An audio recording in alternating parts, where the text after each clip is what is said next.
at the very beginning, it's about getting people on board with you for the most economical, reasonable way possible to get them excited. You have to be a salesman, both externally to whatever service or product you're providing, but you got to be an internal salesman. I don't think that goes away ever, but I think the energy at which you have to put into it changes as time goes on. If you want to be successful from 0 to 1 million or 0 to low 7-figure kind of businesses, it's about getting people on your team.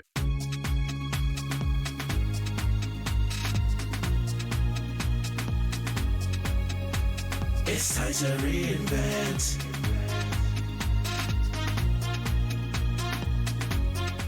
Welcome to Reinventing Perspectives podcast. Today I have an exciting guest for you.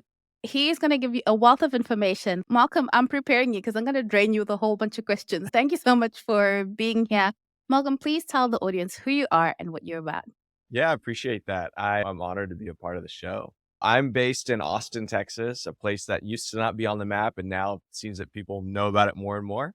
We build blue-collar industrial type businesses, and I'm a first-generation American. Family's originally from Southern Africa. I've been many generations there and came over to the States, into Austin. I moved to Virginia for a little while, but really Texas is home in a lot of ways. I'm kind of a Texas boy through and through. We love building businesses, scaling them up. And we started off basically with a thesis that we could add value in certain ways. And it turned into us acquiring businesses. That ethos of who I am, from a first gen to a kind of born and bred kind of person from this area, I find that I can speak to a particular audience that we end up working with. Which part of Southern Africa? My mom was born outside of Harare and my dad was born in proper Harare. And then they moved down to South Africa for a period of time, but they both were from that area through many generations. And then my great grandfather was in Mozambique in that area as well too. That whole Eastern Southern Africa area is really the primary part for many generations. Born and raised in Zimbabwe. So Yeah. that was very interesting. When you said Southern Africa, I was like, I did not know that about you, Malcolm. Wow. It's always great to know. Now, I love that you talk about blue collar business because I feel like people have certain assumptions about blue collar business, especially now in this age where there's this push of, like, if you want to start a business, it must be online. People think about courses and that kind of thing when they think about starting out as an entrepreneur. Maybe you can address the assumptions that people have about blue collar. What is it not? And why blue collar for you? Simply put, I love when we have guys and gals getting their hands dirty in the middle of the day. I tell people we start the day off, I can shake their hand. At the end of the day, I often can't shake their hand. They tend to get their hands very dirty, and we typically do something that adds tangible value, measurable value. And sometimes that turns into a product, and sometimes that's a service. We've spent a lot of time in the manufacturing world and adding significant value there. And we've expanded outside of that, and we continue to invest in other ways that we can find deals that are great opportunities there. But to summarize blue collar, it's an opportunity for us to add tangible value with our hands, often not with computer or technology, every single person sitting in the office doing that. So our goal at the end of the day is to, again, add that value tangibly with our hands. Malcolm, before I dive into small business, maybe you can tell us how you landed on this particular type of businesses as entrepreneurs when we're starting out. Well, I could do this, or I could do this, or I could do that. Sometimes you get paralyzed by all the opportunity there is in the world today. Maybe you Sure. can tell us how you landed on that. To keep it as succinct as possible, I found out that I had a lot of great ideas, but taking something from $0 to $1 million or $0 to $1 for that matter is a different skill set. Being able to do that, and I've done it in some ways, right? Like we started the firm that had a thesis. We acquire businesses that create cash flow for us. But at the end of the day, that getting from 0 to 100,000, 200,000 and building this business is a really hard feat. And I have a lot of respect for people that do that. And so I looked at, okay, what's another need that we could solve for in that ecosystem? And what we found, and there's a term that gets thrown around now a lot, is like these baby boomers that have to sell their businesses and they have to get out. And a lot of the time, because there are so many people interested in tech and online and computer kind of software, whatever companies, they don't want to take over the brick manufacturer. They don't want to take over the septic installer. They don't want to take over the roll-off dumpster company, all at which I'd be happy to take over and be proud that I own, that generates great cash flow. But more importantly, provides a great service to the people that we serve and also the internal people in the organization. The way I looked at it was a win-win, three teams around, where I get to take over a business that has a proven success record.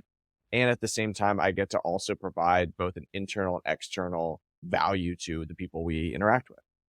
I love that you mentioned that. It's so many different skill sets from zero to getting something started. Even then, some people just like going from zero to getting something started, and then they get bored once wheels are turning. And then some people are really good at taking that from something to scaling it. What do you think is the key skill that you've noticed in the people who start the zero to something? And what do you think is the key skill set that you bring when you take it from that to scaling it bigger? Candidly, at the very beginning, it's about getting people on board with you for the most economical, reasonable way possible to get them excited. You have to be a bit of a salesman, both externally to whatever service or product you're providing, but you got to be an internal salesman. I don't think that goes away ever, but I think the energy at which you have to put into it changes as time goes on. So at the very beginning, if I can give any advice, if you want to be successful from 0 to 1 million or 0 to low seven figure kind of businesses, it's about getting people on your team in an economical Moneyball, if you're familiar with that movie, and that kind of approach where you get people on the team for a really smart way where they're just super passionate. You hear about that kind of startup culture, startup grind, everybody's on the same mission together. I don't think that goes away in a blue collar setting. I think it looks maybe a little bit different, but it's true that you have to get people on the team and make it an economical way when you're first getting started, but get them passionate to pour their lives into it, because that's what you're going to have to do as well.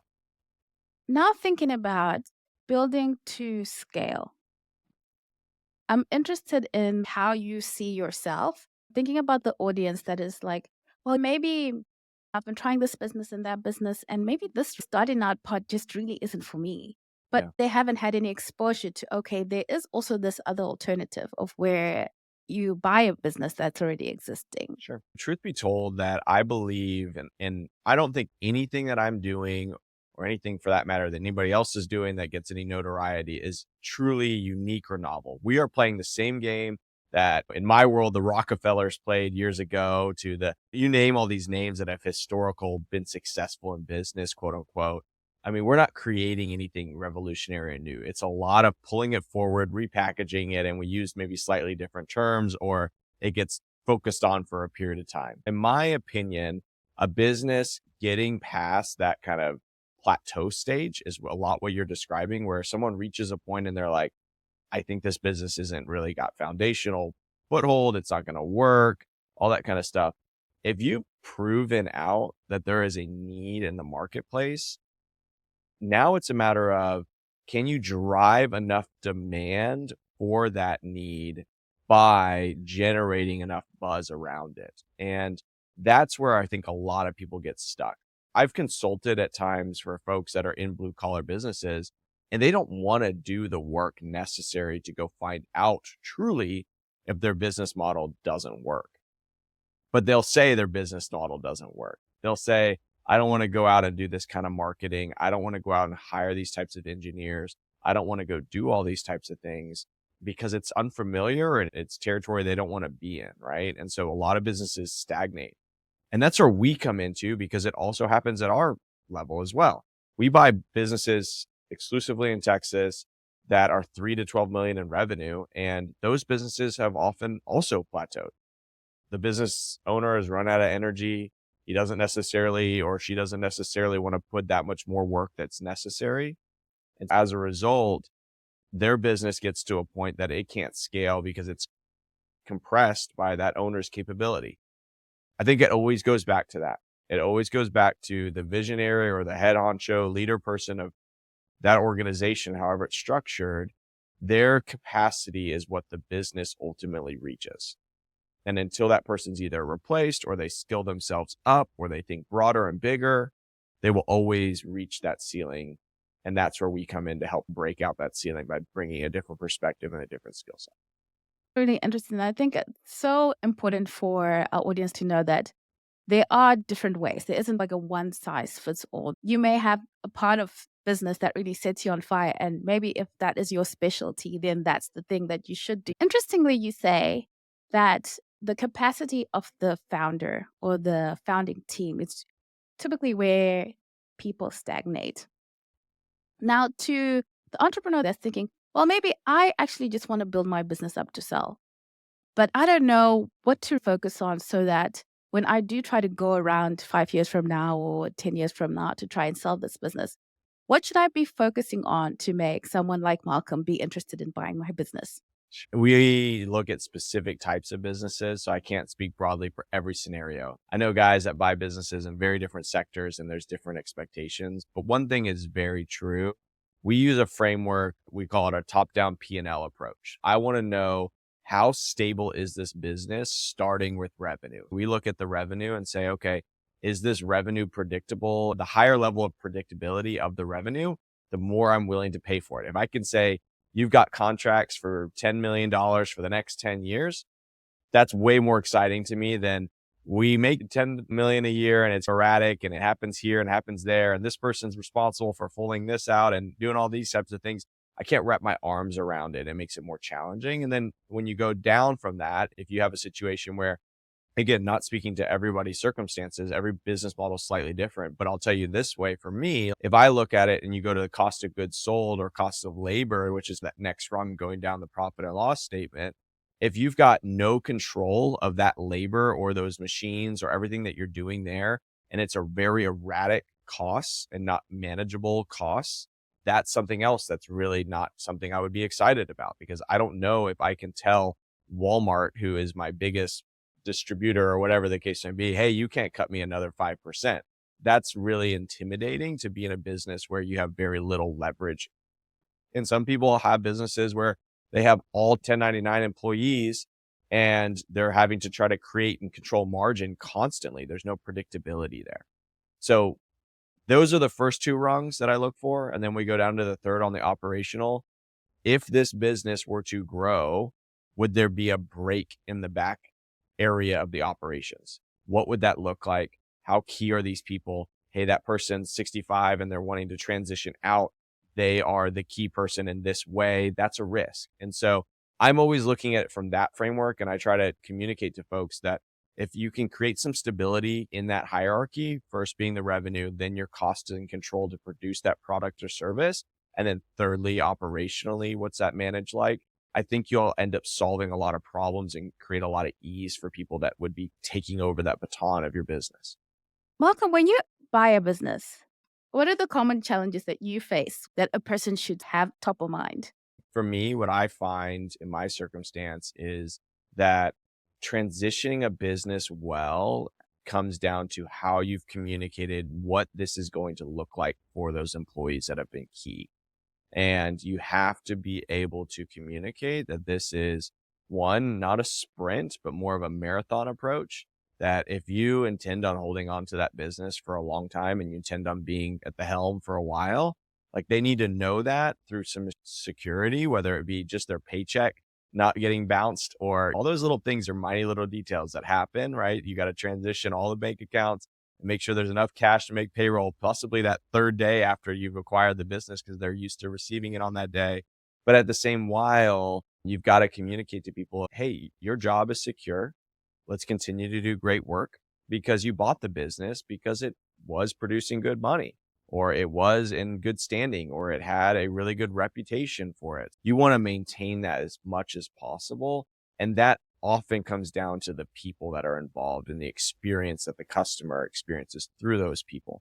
Because you don't show up on day one and all of a sudden handle all the vendor relationships, all the customer relationships, all those types of things. If you do, that means that the business probably is not in a good setup. There's probably some level of people involved already, and you need to make sure they understand your commitment to them. And so we talk a lot about, hey, this is a marathon. I know you've got some qualms with the way that the last owner may have run things, or you liked some of the things that they did, and you're concerned if those leave, how would this feel? All those types of things. We're not trying to change things overnight. Our goal is to hold on to this for a long time.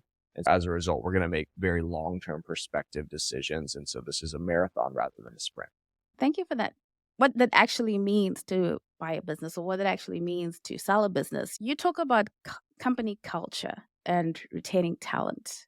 This is a very important one. Specifically, you talk about retaining talent and creating a culture from day one, which sometimes when we're starting out, we don't think culture top of mind. We're thinking about revenue, okay? We're thinking about our costs. We're thinking about how profitable we are. And culture takes a back burner. What is culture? Why it matters? And then we can go into like, why culture from day one? I'm going to provide a little bit of a hot take for you. No matter the size of the business, there is a culture, and it's one that you've created, whether it's intentional or unintentional. And candidly, as much as you control it, the people you surround yourself with, often in the workforce scenario, and sometimes even socially, it's because of the choices of what you find valuable and what matters to you.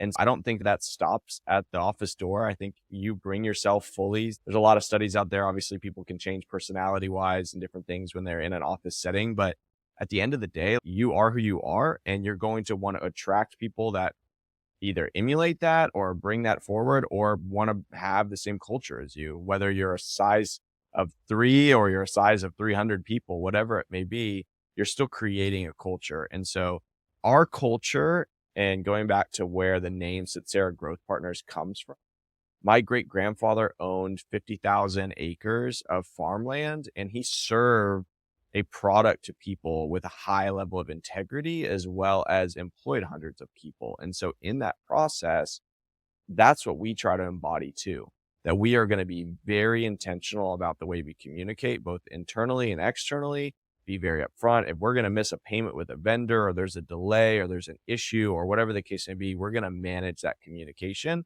really well and provide them a great experience working with us, so they're excited to continue working with us, both internally and externally. And that culture sometimes breeds itself to being a lot more transparent and a lot more open. And some folks don't like that. I've experienced that where people have selected out of being a part of that type of culture, where they would rather hide and not have their work being displayed or shown, because they've been used to, oh, they can do a 60% job and I'm asking them to do an 80% or 90% job. When they bring themselves to work, that culture breeds itself. People want to be a part of that culture and want to be in a situation where they get to see that, because they often get rewarded through that process. Everybody saw the famous Elon Musk walking into Twitter. There's a lot of thoughts around that, but I have a ton of respect for, hey, this was the culture we're going to create. And a lot of people were let go and a lot of people self-selected out, but they also had a ton of applicants too. That's just the byproduct of being a founder. You can create that culture. It's the world of commerce we live in, and you can decide if that's the culture that's going to be successful in your market and your ecosystem that you're trying to create. We have created a culture that we're going to take care of our customers, and we have little things that go along with that. We have a 48-hour reply rule, and if you send an email and you don't get a reply in 48 hours, it's an expectation you follow up. That's a company culture we talk about and we expect to be upheld. And that's me. That's who I am. That's who I like to be. And it bred out from that. And now I've got a team that also does that as well. There's sometimes it's worked out with us, sometimes it hasn't worked out, and people self-select in and out for that reason. The pressures of starting can have us put something that's not being intentionally catered to that really affects the way that things are done. I'm interested to find out what has been one of the most challenging businesses that you've bought and what was challenging about it. Entrepreneurs live for business stories. The biggest challenge in a lot of ways in our world is we get presented basically, here's a business that you would love to run. It usually has some great merit to it. And then after the fact, you buy it, you find out that X, Y, and Z is not the case. We bought a business, and it's a story that's just super personable to me. My brother was getting married. We closed the deal on the Friday. The next day, he got married on the Saturday. And on the Sunday, I was flying out of the country to go deal with a quality control issue that had come up that was never talked to me about during the whole due diligence process, which is this period of time that we go through to basically evaluate the business. That's the world I live in, where people display this rosy, great green grass on the other side. And then we get on the other side and it's like, wait a second, this is not all it's being projected out. And how do we navigate this both with the former owner and in real time too, right? We show up and all of a sudden I've got $80,000 to $100,000 of quality control claims that are coming through that was never disclosed to me. And I'm jumping onto a plane, flying 2 plane flights out of the country to go solve this. That's a real quick rude awakening of business. And You've got that issue while you've got to make payroll and you've got to keep people happy and they're all wondering when you're going to show up and you've taken yourself out of the country and everything's up in the air for everybody. And that's a real life story of when you've taken over someone's different culture and you're trying to move them into the next phase of business. You're often adopting or absorbing some of their past things that you have to find a way to navigate sensitively, but expeditiously a bit in all that process. Anyways, all that to be said, that's a real one for you. A day after my brother got married, I jumped on a plane from Houston going somewhere. Oh my. I'm getting a sense that the first thing that you hit against is the culture. Do you get a sense of that when you're in the process of buying the business, doing the due diligence? Or do you all of a sudden get a sense of it now you've bought the business and then you start to realize, okay, this is how things are being done here, or this is the culture that has taken place? My belief is that the culture of a business is an ongoing, ever going thing, right? We live in a world where people are going in office, out of office, they're all remote, they're this, they're that. They've got offshore, inshore, all this kind of deep conversations are happening all the time. And they've happened a lot over the last few years. And that's a new culture, but the business has always existed. And in my case, like, yes, to answer your question, when we're going through due diligence, I'm certainly absorbing that culture and trying to understand how malleable it is. But I'm also aware that if you extract all the people out of it, although they play a part of the culture, if you're trying to say, hey, what does this business need from a culture perspective? Here's my example, right? If you market yourself out to the market and you say, we are a white glove in home services business, but you show up and everybody's got raggedy shirts, like there's a disconnect between your culture and how you've marketed yourself. For us, I don't tend to buy businesses that are 2-star ratings on Google. I just don't. Because if they're 2-star ratings on Google, I'm not going to, for myself, be able to match that culture, right? Like, I'm not going to say, yeah, don't worry about how you dress or how you present yourself or how you answer the phone. All what really matters is that we create a lot of margin and we just screw people along the way, right? I want to be of the top echelon of how we run business. As a result, I'm going to naturally be attracted to businesses that can have that ability. There's not a huge change that needs to take place to make that happen. It's within reachable range, if that matters, right? That's the thing that we're evaluating. I show up and the guys are all in shirts internally. No one's ever seen them dressed like that. It doesn't really matter to the customer. I know I can change the culture internally by getting them in uniforms and getting them excited, helping them see hierarchy. They know where they're heading in the company and they can talk about, I want to move from this phase to that phase. I want to become a manager that wears a black shirt and I want to do this, that, and the other. I can create that kind of culture where there's aspirations here rather than aspirations externally. That's what we want to create. That's the way we think about it is, yes, there's a culture already in existence before we take over. And then it's during the due diligence part, how malleable is that to get them to where we would want to be and where we would want to ultimately be proud of the type of business we run. Could you talk to me a little bit about scalability? I know it's so complex, but when you're looking at scaling a business, if you're a small business owner, things possibly that you might want to consider in terms of thinking about long-term growth and thinking about profitability. I know it's a big topic, so you can just give a few things just to nibble on mentally. We are big into low code, no code tools. We've got an internal team that basically runs that process. We'll take a business and then implement those tools. I don't think every small business that's just getting started, less than 7 figures in revenue, if you're at that phase, you don't need to go figure out all the automations and figure out all these types of things. What you need to do is, how do you replicate yourself so you get more into moments of revenue opportunities? And the same happens with us. We're just doing it slightly different because we know who our market is a little more clearly sometimes because we've proven that out over decades and decades of historical record. If you're in that phase of running a less than $1 million revenue type business, your goal is to hand off things, literally hand off, so much so that you could turn your phone off for the whole day and no one would need to ask you a question about it.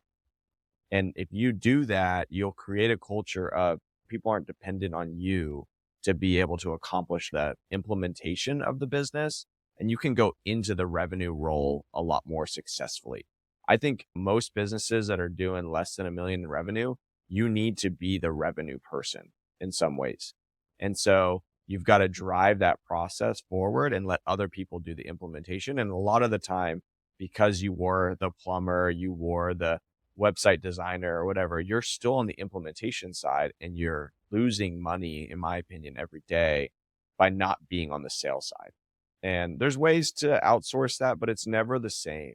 And so that's my kind of immediate take on that, that people can be focused on to scale the business. Get yourself out of the implementation side and get yourself into that. And then when you get to a little bit larger type business, call it low seven figures and up, that's when you can start building in a lot better data management tools. So you are pulling yourself out of maybe the revenue role and you're going into a role of how do I make thoughtful strategic decisions?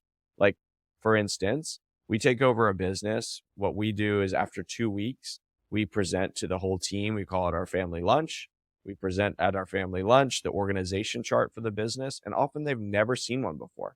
They have no idea what maybe their title really is or who they report to or what the hierarchy is. And it's not so much to put them in their place, but to allow them to see like this organization has some legs to it. And here's where everybody kind of sits and here's who they report to. And here's why you shouldn't feel frustrated if that supervisor who you actually report to has that conversation with you, all these types of conversations. But then it also allows them to get a clear understanding that we're going to get information to the right people a lot more effectively. Hey, you need this information. You don't have a manager. I'm going to take this information directly, get it to you. And when you start creating that connectivity, that allows your business to scale because a lot of the time, data information gets stuck in between the different hierarchies or different people within the organization. And that's where the tools and things like that can be really successful to help scale up businesses. Thank you so much, Malcolm. This has been so full of gems and business nuggets to the entrepreneur who's thinking, wow, Malcolm and what he's doing. How did he develop himself? What can I do to build that capacity? I'd go back to the same framework that we talked about before. I would go a top-down approach on profit and loss statement. If you're going to go be a founder and run a business, be the head visionary of the business, you've got to understand that three-part framework. I think that would solve a lot of the ways that you think about it and think about them compartmentalized. What's my main pain point or my main bottleneck that's happening in the revenue side, service side, cost of goods sold, all that related to after the revenue. And then operationally, like if we're going to go implement this service to people, how does it look like for us to collect payments? How does it look like for us to do all these other things? Those three components, splitting them out, allowing you to become as good of an expert in kind of those three buckets. There's typically business books that kind of focus on different ones. It's a sales guide. It's a management of people situation, which is often your cost of goods because most of your people end up being in that sector of your profit and loss statement. And so then it's all the rest of the stuff. How do you work with a CPA and reconcile tax returns and all that kind of stuff is like the other parts of books, right? And so I would compartmentalize that and thinking through who are the people out there in my spheres, in my circles that I've already been connected with that I can either, maybe they're founders or maybe they're people that have worked with founders and bring them into what I'm already doing, finding a way for them to be a part of what you're doing. I'm not implying partnerships, but it's pretty cool when you can bring somebody in who's really good at driving revenue and they're not a partner, but they share in the revenue and they're just getting to run full fledged into that compartmentalized section of your business. And you can then go work on the next bottleneck of the other sections. That's the way I usually think about business is in those three and solve them individually rather than trying to broadly solve problems all the time. Thank you for that insight. Malcolm, this is definitely the last question. Please tell me if there is a business book that you would recommend or one of your favorites for some reason. The one that I would tell a lot of people is if you're in that visionary role is the E-Myth. If you haven't read the E-Myth, I think that's huge.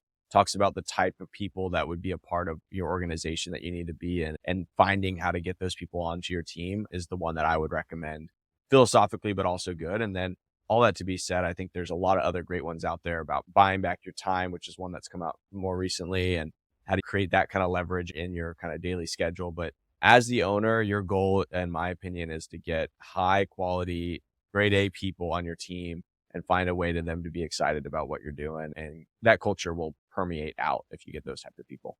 Please let people know where can they go to learn more about what you do and where can they go to learn from you?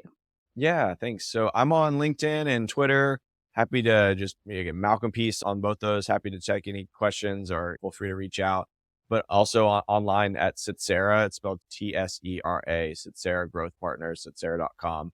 I'd love to be able to chat with anybody. Like I said, we buy exclusively blue collar industrial type businesses, but we've got a lot of tools on there and things that we try to educate people on about what it looks like to transition their business. And we try to be that solution for a lot of folks that may not have a succession plan or somebody to hand their business off to. Love to be able to chat with anybody that's interested in that. Thank you so much, Malcolm. You've been awesome. Thanks for having me.